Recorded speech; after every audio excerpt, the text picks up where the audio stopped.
Setelah Yesus mendengar berita itu, menyingkirlah ia dari situ dan hendak mengasingkan diri dengan perahu ke tempat yang sunyi. Tetapi orang banyak mendengarnya dan mengikuti dia dengan mengambil jalan darat dari kota-kota mereka. Ketika Yesus mendarat, ia melihat orang banyak yang besar jumlahnya. Maka tergeraklah hatinya oleh belas kasihan kepada mereka, dan ia menyembuhkan mereka yang sakit. Menjelang malam, murid-muridnya datang kepadanya dan berkata, "Tempat ini sunyi, dan hari sudah mulai malam. Suruhlah orang banyak itu pergi supaya mereka dapat membeli makanan di desa-desa." Tetapi Yesus berkata kepada mereka, "Tidak perlu mereka pergi. Kamu harus memberi mereka makan." Jawab mereka, "Yang ada pada kami di sini hanya 5 roti dan 2 ikan.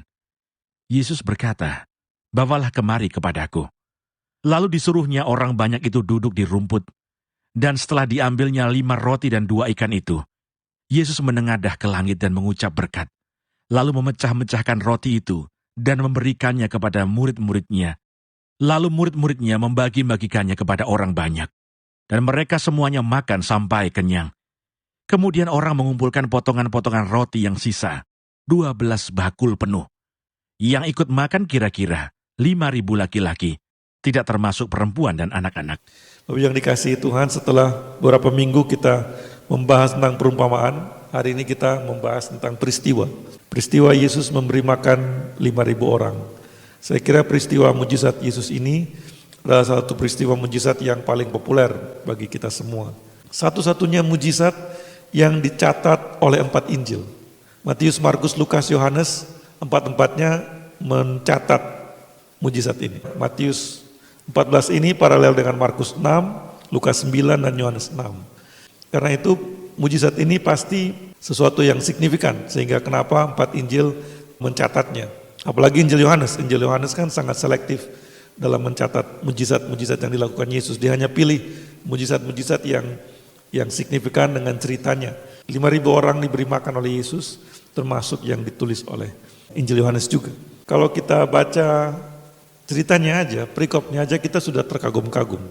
Bagaimana dengan 5 roti dan 2 ikan bisa memberi makan 5.000 orang laki-laki. Ada detail kecil yang ditulis, mereka semuanya makan sampai kenyang. Itu penting karena ada yang bisa makan bersama tapi nggak kenyang. Saya mau mengajak kita untuk melihat peristiwa-peristiwa yang terjadi sebelum peristiwa ini. Peristiwa-peristiwa yang terjadi sebelum peristiwa ini, kalau kita baca di perikop sebelumnya, peristiwa yang terjadi adalah pembunuhan Yohanes Pembaptis. Yesus baru mendengar berita bahwa Yohanes Pembaptis dibunuh, dipenggal kepalanya oleh Raja Herodes. Yohanes Pembaptis ini bukan hanya rekan sepelayanannya Yesus, Yohanes Pembaptis ini juga adalah sepupunya Yesus. Bisa bayangkan hati Yesus mendengar peristiwa itu. Sebelum peristiwa ini juga Yesus baru mengalami dia ditolak di kampung halamannya. Sehingga dia bilang seorang nabi tidak akan diterima di kampungnya. Yesus ditolak di kampung halamannya karena ketika dia berkhotbah orang-orang bilang, "Loh ini kan tukang kayu itu, kenapa tiba-tiba dia jadi Mesias, tiba-tiba dia jadi nabi?" Mereka bukan hanya menolak dia dengan gak mau dengar khotbahnya dia, mereka bahkan menyeret dia ke bukit yang tinggi.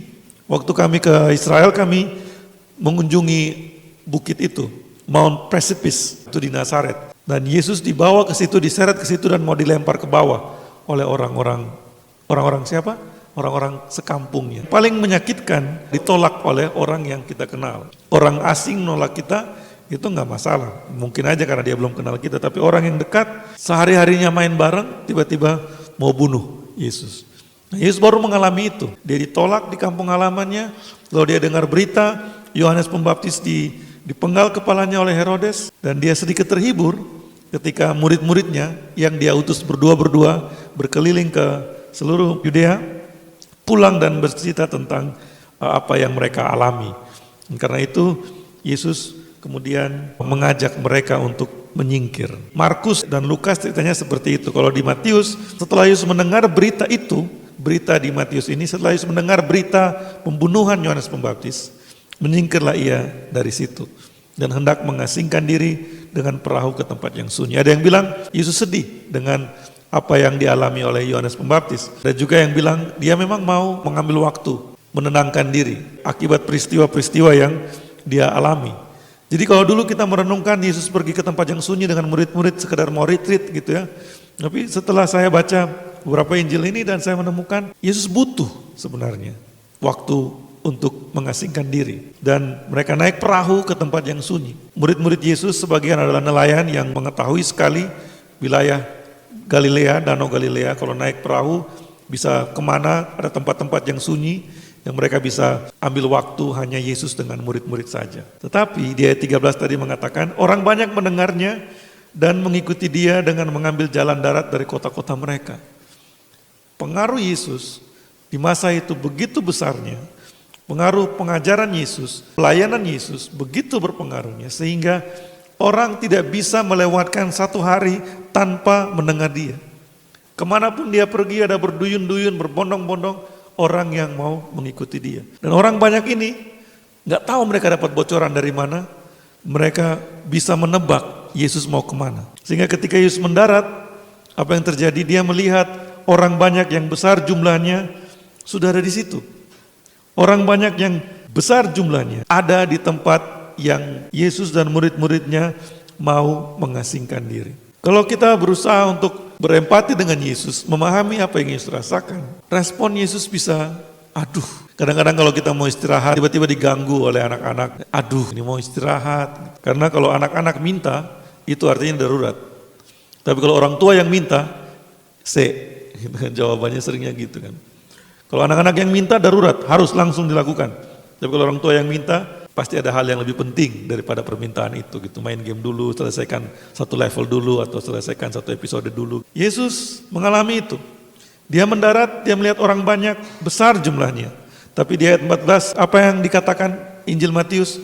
Maka tergeraklah hatinya oleh belas kasihan kepada mereka, dan ia menyembuhkan mereka yang sakit. Yesus tidak menolak mereka.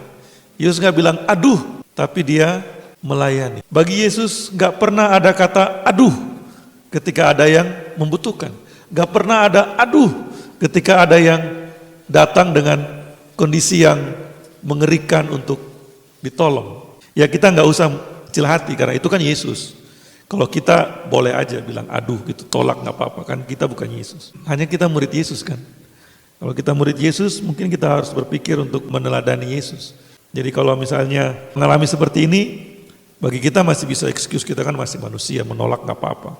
Tapi Yesus gak menolak. Dan kalau kita mau belajar menjadi murid Yesus, kita juga bisa belajar sikap Yesus bagaimana. Kemudian menjelang malam. Menjelang malam bagi orang Yahudi itu jam 3 sore. Jam 3 sore itu biasanya orang mulai lapar. Murid-murid datang kepada Yesus dan bilang, ini tempat yang sunyi, hari sudah mulai malam. Jadi suruhlah orang banyak itu pergi supaya mereka dapat membeli makanan di desa-desa. Kondisinya ada orang-orang yang lapar. Ada 5.000 orang laki-laki Yahudi yang lapar. Orang Yahudi itu makannya banyak. Jadi kalau ada orang Yahudi yang lapar itu masalah. Dan mereka datang kepada Yesus. Ini udah mau malam. Dan ini tempat sunyi. Membayangkan 5.000 orang yang lapar. Matius mengatakan itu hanya laki-laki saja. Kalau mereka datang satu orang bawa istri dan anaknya satu aja. Berarti 5.000-nya dikali 3. Kalau anaknya 2, 5.000-nya dikali 4. 15.000 sampai 20.000 orang ada di situ. Di tempat yang sunyi seperti itu. Dan mereka lapar. Karena memang sudah waktunya untuk makan. Menjelang malam, murid-murid datang. Ini bagaimana? Lalu murid-murid bilang kepada Yesus, kita ada masalah nih. Makanan gak cukup. 5.000 orang lapar gak masalah kalau kita punya makanan yang cukup. Masalahnya ini ada 5.000 orang laki-laki, belum lagi perempuan dan anak-anak. Dan makanannya tidak cukup. Masalah yang genting sekali. Dan murid-murid mempunyai usul. Suruh mereka pulang aja. Suruh mereka pulang supaya mereka bisa beli makan di jalan. Ya siapa suruh mereka datang ke tempat yang sepi. 5.000 orang lapar, makanan tidak cukup. Ada masalah. Filipus di Injil yang lain menghitung 200 dinar pun gak cukup. 200 dinar itu seperti upah 1 tahun. Kalau di zaman sekarang mungkin Filipus akan langsung bikin proposal. Cari donatur, 5.000 orang laki-laki lapar. Kita perlu memberi mereka makan makanan yang gak cukup. Tapi mau mengajukan proposal kemana? Ini waktunya sempit sekali, gak ada waktunya. Kalau kita mau mengikuti Yesus, kalau kita mengikuti Yesus artinya kita mengikuti ajarannya dan teladannya. Kita menghidupi ajarannya dan teladannya. Artinya Yesus mengajarkan seperti apa itu yang kita lakukan. Dan bukan hanya itu, apa yang Yesus teladankan. Teladan itu artinya yang Yesus lakukan, itu yang kita lakukan. Dulu ada stiker Kristen, WWJD, What Would Jesus Do? WWJD, What Would Jesus Do? Dalam keadaan ini, apa yang akan Yesus lakukan? Apa yang akan Yesus lakukan? Kalau ada 5.000 orang lapar dan makanan tidak cukup. Yesus bilang kepada murid-murid, beri mereka makan. Simple, ada orang lapar ya kasih makan. Gitu aja kok repot. Repot Yesus, 5.000 makanan gak cukup. Dan mereka bilang di ayat 17, kami hanya punya 5 roti dan 2 ikan. 5 roti dan 2 ikan. 5 roti mungkin setengah bungkus sehari roti. Dan 2 potong ikan. Ikan juga gak dikasih tahu ikan mana. Ikan apa? Ikan kakap, ikan kembung, ikan teri, ikan cuy, ikan lele. Hanya punya 5 roti dan 2 ikan. Ini masalah besar. Apa yang harus kita lakukan? Beri mereka makan. Pokoknya beri mereka makan. Perintah Yesus. Perhatikan Bapak Ibu. Dalam keadaan ada yang lapar, perintah Yesus selalu sama. Beri mereka makan. Feed them. Beri mereka makan. Dan pertanyaan kita selalu sama. Bagaimana Tuhan? Tapi bagaimana bisa? Tapi kita enggak cukup punya makanan. Tapi ini tempat yang sunyi. Tapi mahal sekali biayanya. 200 dinar pun enggak cukup untuk memberi makan orang sebanyak ini. Apalagi memberi mereka makan sampai kenyang.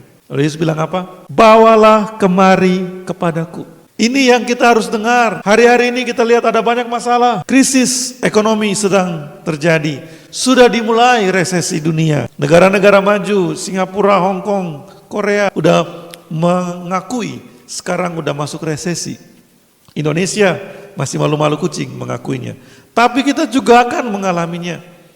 Lalu dalam keadaan yang susah seperti ini, kita bilang ini masalah. Makanan gak cukup. Banyak orang lapar, ini masalah. Karena kita murid Yesus, kita harus datang kepada Yesus.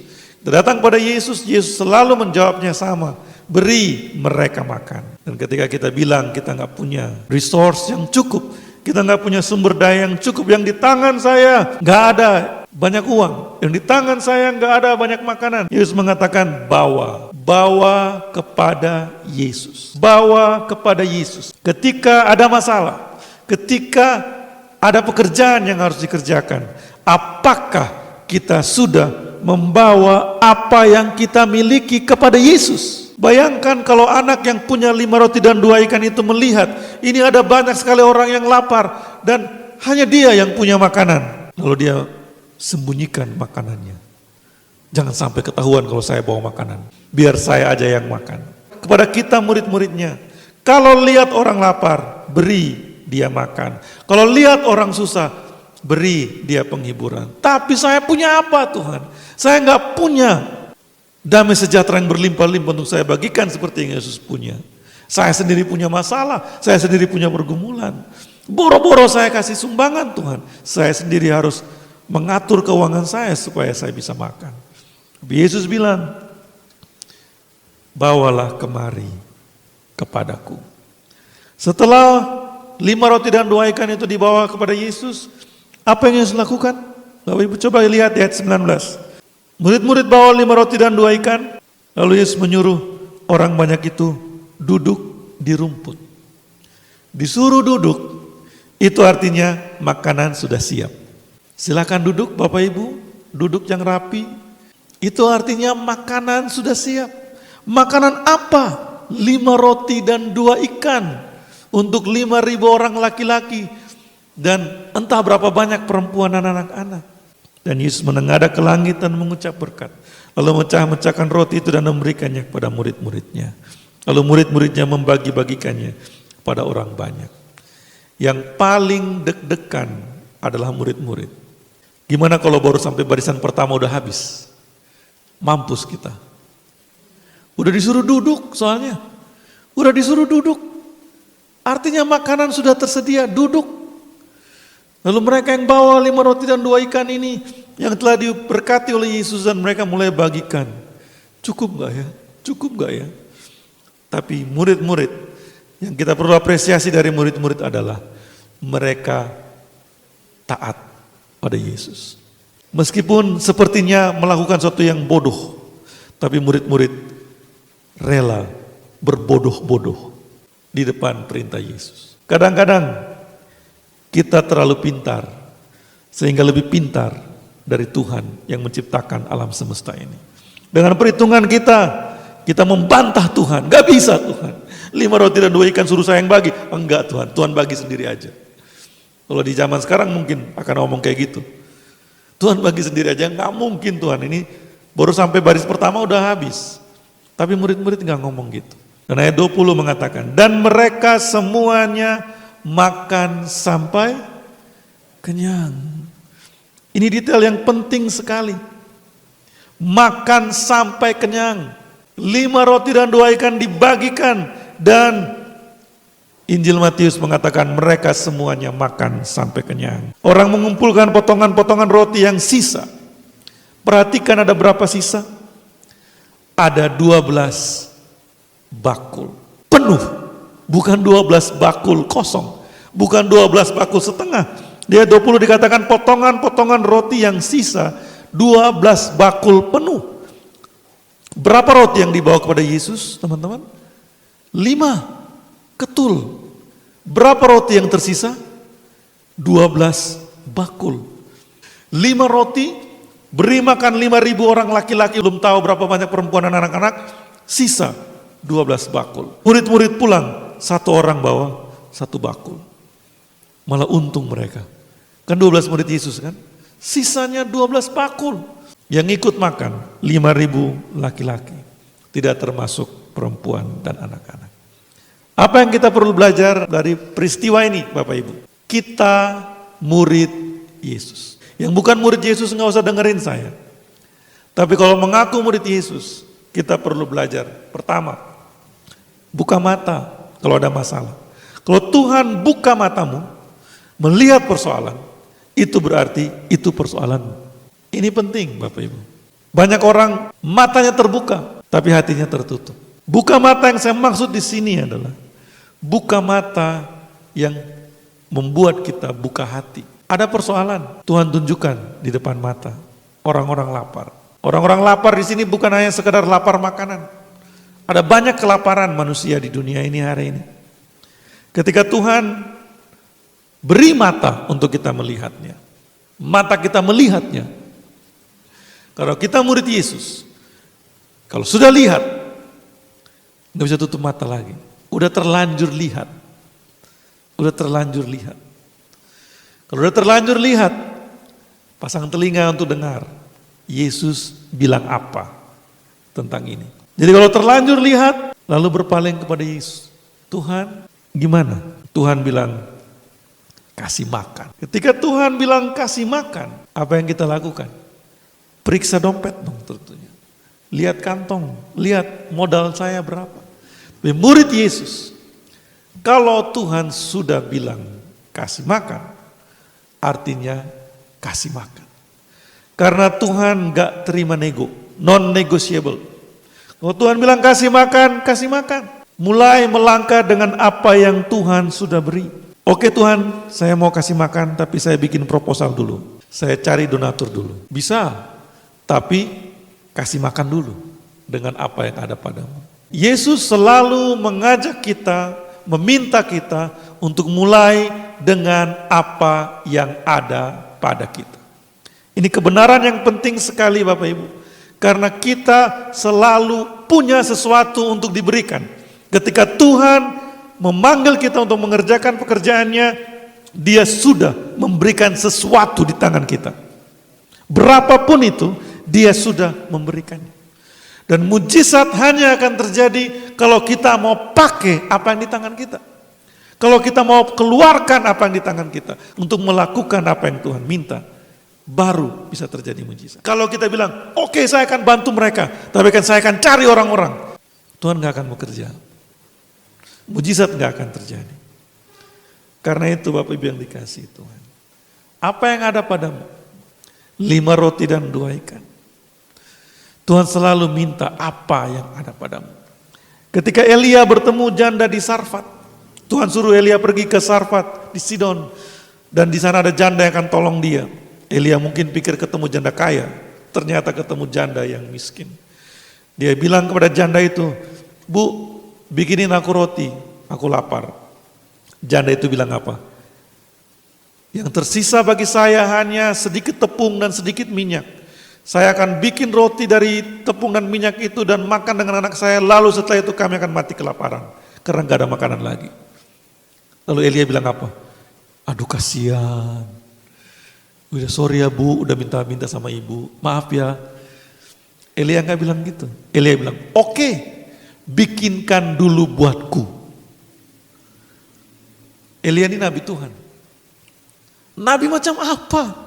Orang tinggal tepung sedikit kok dia malah minta buat dia. Bikinkan dulu untukku. Bapak Ibu, kadang Tuhan datang kepada kita dan bilang, "Kamu punya duit berapa?"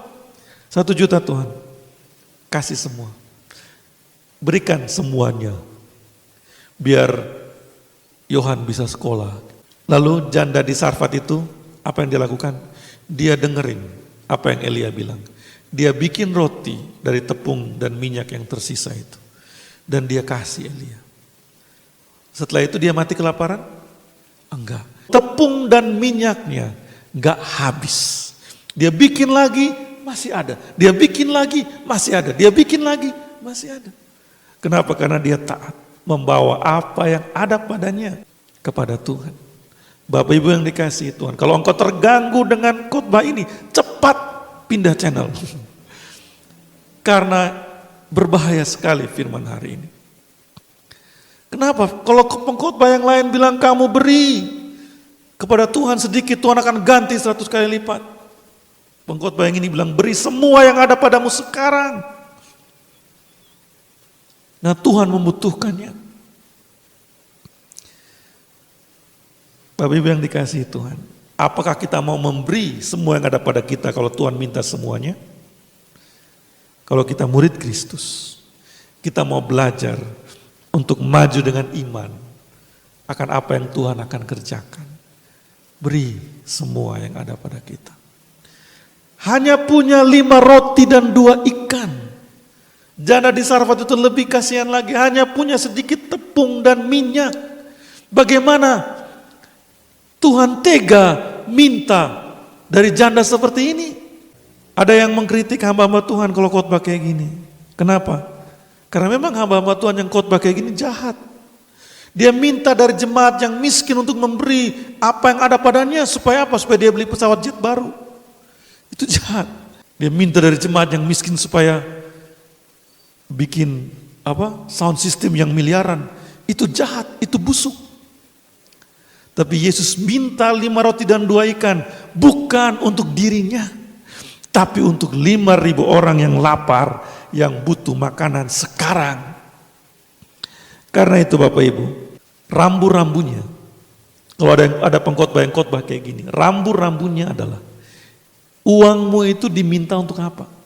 Kalau uangmu diminta untuk sesuatu yang manusiawi, sesuatu yang duniawi, tinggalin, jangan lakukan. Tapi kalau diminta untuk melakukan sesuatu untuk jiwa-jiwa yang membutuhkan, kalau engkau tidak melakukan sesuatu, engkau kehilangan peluang untuk melihat mujizat 5 roti dan 2 ikan menghasilkan sisa 12 bakul. Karena Injil mencatatnya, semuanya makan sampai kenyang.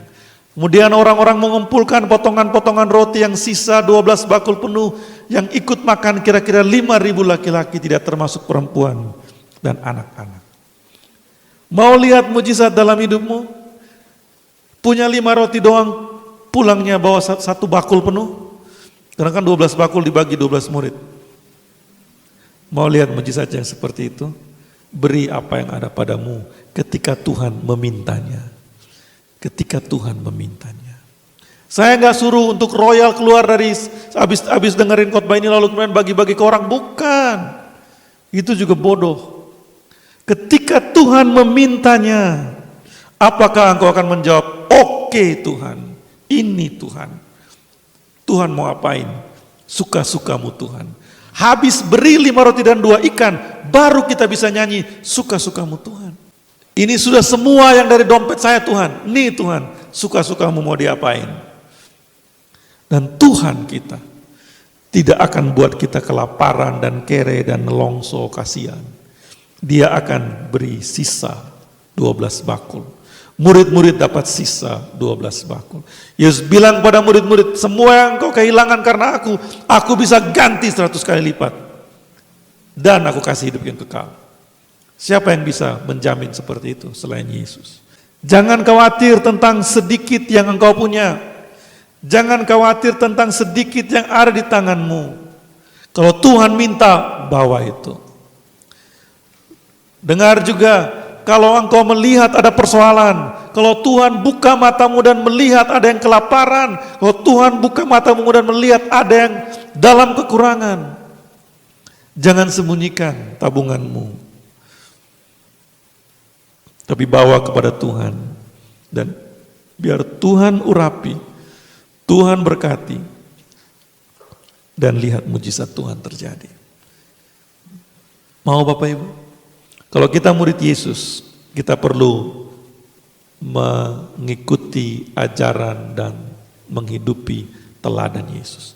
Kalau kita bukan murid Yesus, silahkan. Ini cuma dongeng, ini cuma akal-akalan aja. Tapi kalau kita murid Yesus, kalau kita bilang menyebut diri kita Kristen, Kristus kecil, kita melakukan apa yang Yesus lakukan dalam hidup kita. John Bunyan, penulis The Pilgrim's Progress, mengatakan, you have not lived today until you have done something for someone who cannot pay you back. Hidupmu belum sungguh-sungguh hidup kalau engkau belum melakukan sesuatu bagi seseorang yang tidak bisa balas apa yang kau lakukan itu. Mari kita berdoa. Bapa di surga, ampuni kami yang seringkali tidak taat ketika Tuhan menunjukkan kepada kami 5.000 orang yang lapar dan butuh makan. Ampuni kami Tuhan yang seringkali justru menyembunyikan roti dan ikan kami ketika kami melihat ada orang-orang yang lapar. Kami mau menjadi murid-Mu ya Tuhan, yang taat kepadamu, yang menghidupi teladan-Mu. Tolonglah kami, biarlah firman hari ini memberi kekuatan kepada kami, biarlah firman hari ini kami renungkan lebih dalam lagi dan kami hidupi dalam hidup kami. Dalam nama Yesus. Sungguh lembut Tuhan Yesus memanggil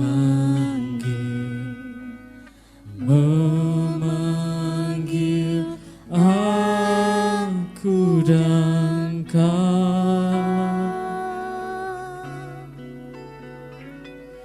Lihatlah Dia beri hati